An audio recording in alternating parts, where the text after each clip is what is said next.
right, welcome to Jazz on the Plains, everyone, the 23rd annual. Sit back and enjoy some classic jazz from the past and not so past.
Wanted to make note that we have a couple of alumni in the band tonight. On trombone, we have Jacob Lang. And on bass, Jonah Lang.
Hi everyone, I'm Jaden Burris, and I'm going to be talking to you guys about Oliver Nelson.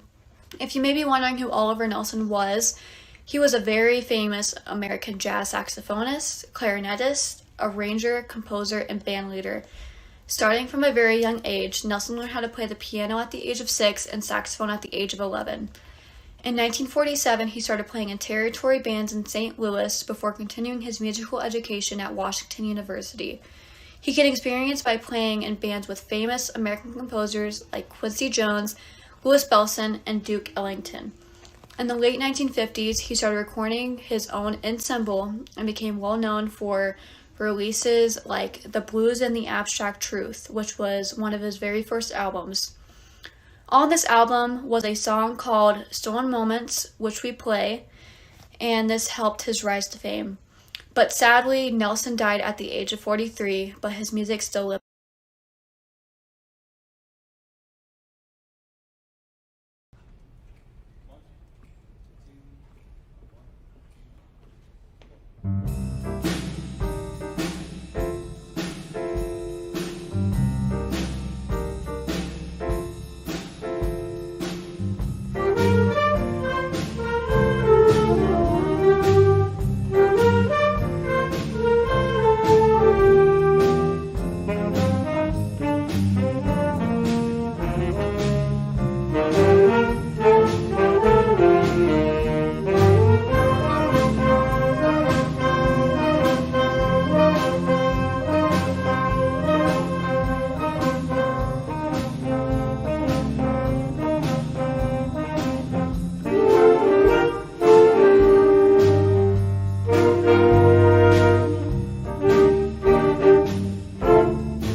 and pianist.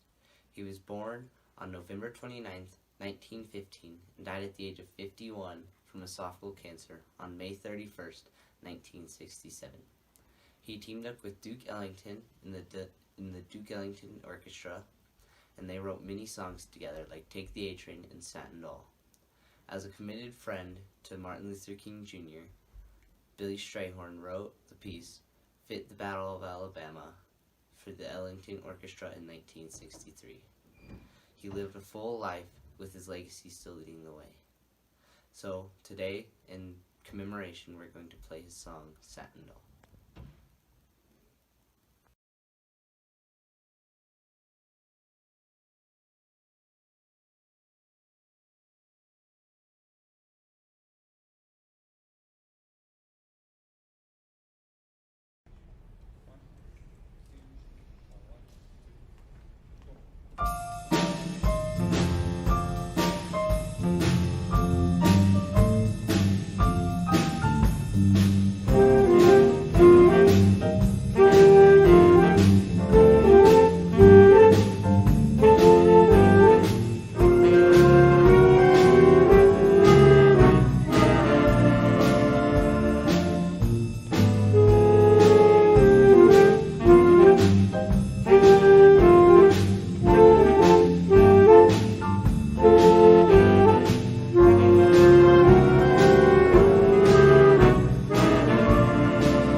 Bobby Troup was born October 18, 1918 in Harrisburg, Pennsylvania.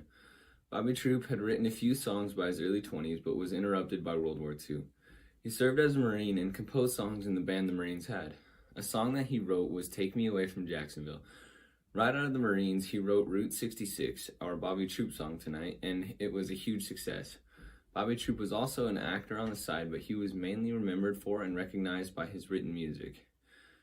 Troup had released 10 records of his own recordings between 1953 and 1959, and though he was successful in them, he was not commercially recognized. Bobby Troup passed away February 7th, 1999, and was in his many songs and acting parts. We are going to play Route 66, one of his most famous pieces.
Hi, I'm AJ Hemphill, and we're going to be talking about why you should know who Duke Ellington is.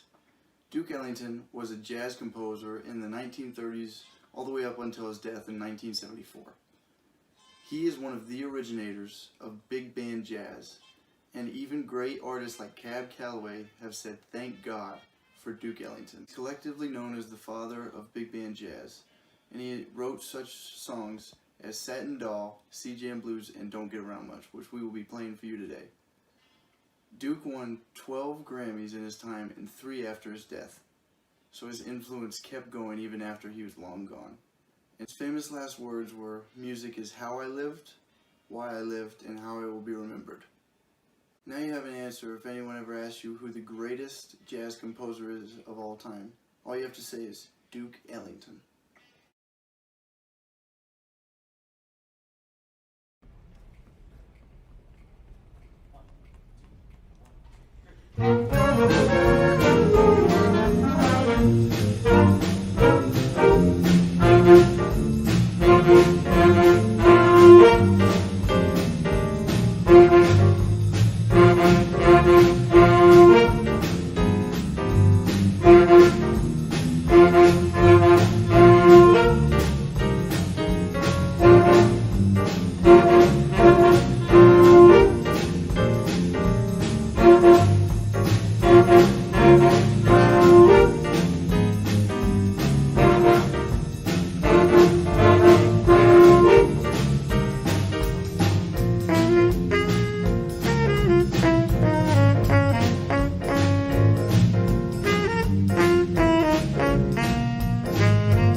I would like to point out our senior members of the band this year, who we are going to fondly say farewell in a couple of weeks here.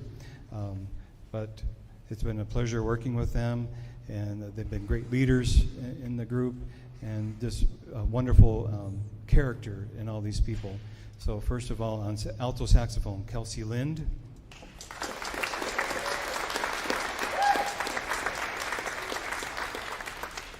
On clarinet, Alana Hodson.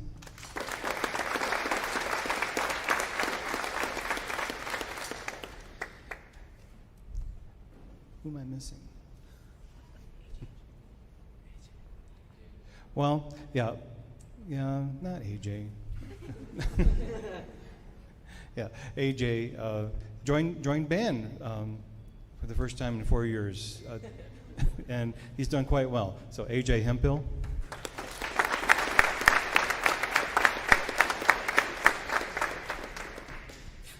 And our illustrious flute player, one of the three, Morgan Chase.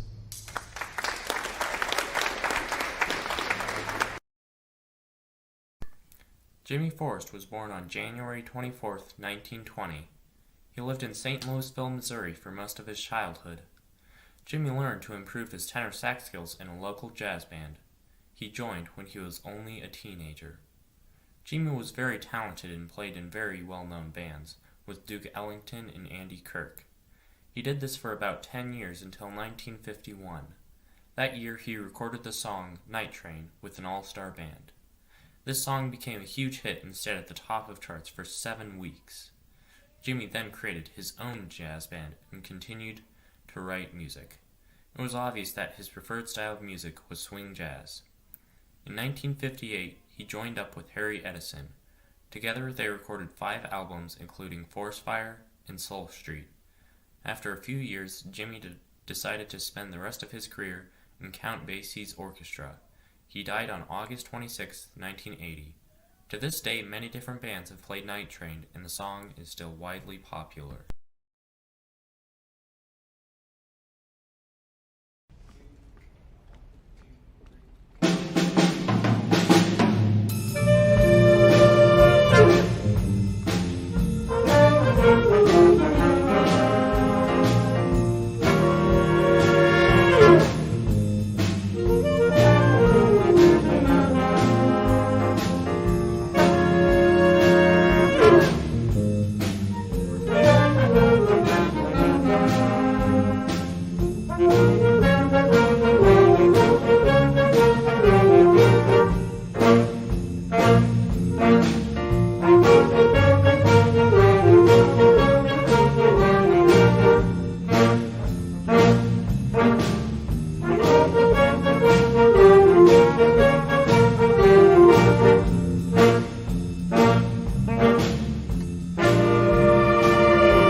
For Jazz on the Plains this year, I had the responsibility to write a video about Louis Armstrong. Louis Armstrong was born on August 4th, 1901 in New Orleans. He was married to Lucille Wilson from 1942 to 1971. He also wrote a popular song called What a Wonderful World. He has also written Blueberry Hill and Basil Street Blues. With his time as a musician, he won several awards, such as the Grammy Award for the Best Vocal Performance in 1965 and the Grammy Lifetime Achievement Award in 1972, a year after he sadly passed away on July 6, 1971. I hope you all enjoy Jazz on the Plains this year. Thank you so much for coming. Bye.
Joe Garland was a prestigious jazz player and musician during the 1920s, 30s, and 40s.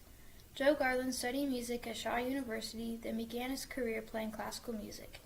Luckily, he quickly made the decision to switch to jazz. He became talented at playing the tenor, baritone, and bass saxophones as well as the clarinet. Throughout his career, he played with famous bands such as the Seminole Syncopators and the Blue Rhythm Band. He also played alongside famous jazz musicians including Elmer Snowden, Louis Armstrong, and Joe Steele. He was in Louis Armstrong's band before becoming Armstrong's music director. In 1930, he wrote his popular song, Tar Paper Stomp. He later used parts of this song to write his most famous song, In the Mood. In the Mood was considered to be too long and was not picked up until a year later by Glenn Miller, who shortened it. The song became very popular in 1939 and was eventually inducted into the Grammy Hall of Fame. Today, In the Mood is one of the most loved and well-known jazz songs of the 1900s.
Miles Davis, Prince of Darkness, American trumpeter. Unique, mysterious, and aloof, Miles Dewey Davis III was a jazz musician, band leader, and composer who left a major impact on the world of jazz.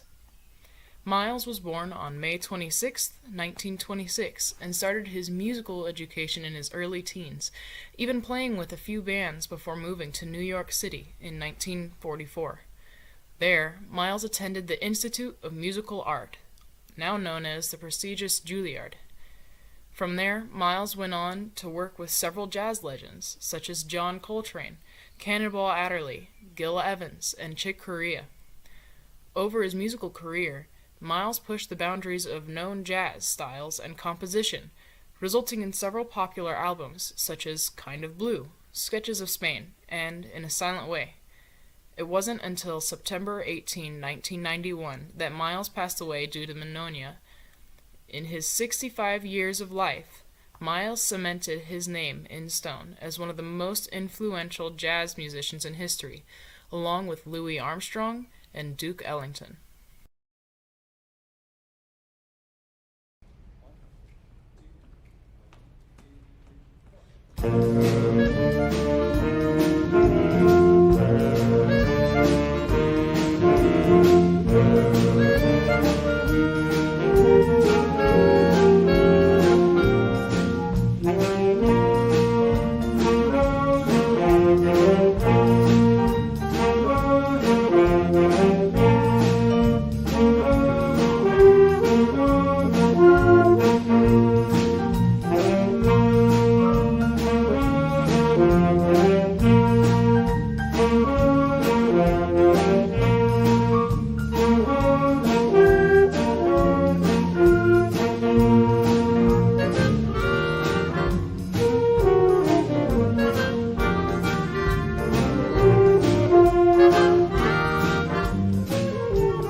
Elias Dwyer is back here playing the drums. In the program, he's listed a very good flute player, but he's also very talented on the drums and a lot of other things. He comes in and plays the piano at noon and does all kinds of stuff. So I'm always surprised. So Eli Dwyer on drums.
The Cherry Papa Daddies was a group formed by Steve Perry in 1989. No, not the Journey Steve Perry.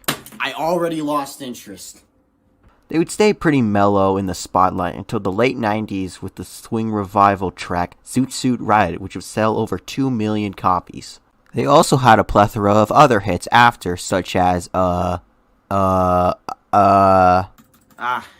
went through their Wikipedia page and that's their only hit song. They could never really recapture the success Zoot Suit Riot had, and their follow-up album, Soul Caddy, failed hard, and they ended up disbanding in 2000. In 2002, they ended up rejoining and going on tour once again, and this tour is just for people who love old music. You know, your friend that claims they have better taste in music than you. Better. It's a pretty fascinating situation once you think about it.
99, 100. Yeah. Oh, hey, I didn't see you there. You know, I assume you're probably wondering what kind of music I listen to that helps me get so strong. Well, let me tell you, I listen to jazz. One of my favorite songs, Jumping Jack. This song was written by a man named Scotty Morris, the founder of the band called the Big Bad Voodoo Daddies. Now, this band started in 1939 and was meant to be a more modern band that played older music that was from the 40s and even earlier than that. So they play all kinds of jazz and swing, and one of my absolute favorites, as I mentioned before, is Jumping Jack. And I hope you enjoy hearing that.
One, two, 1, 2, 3, 4.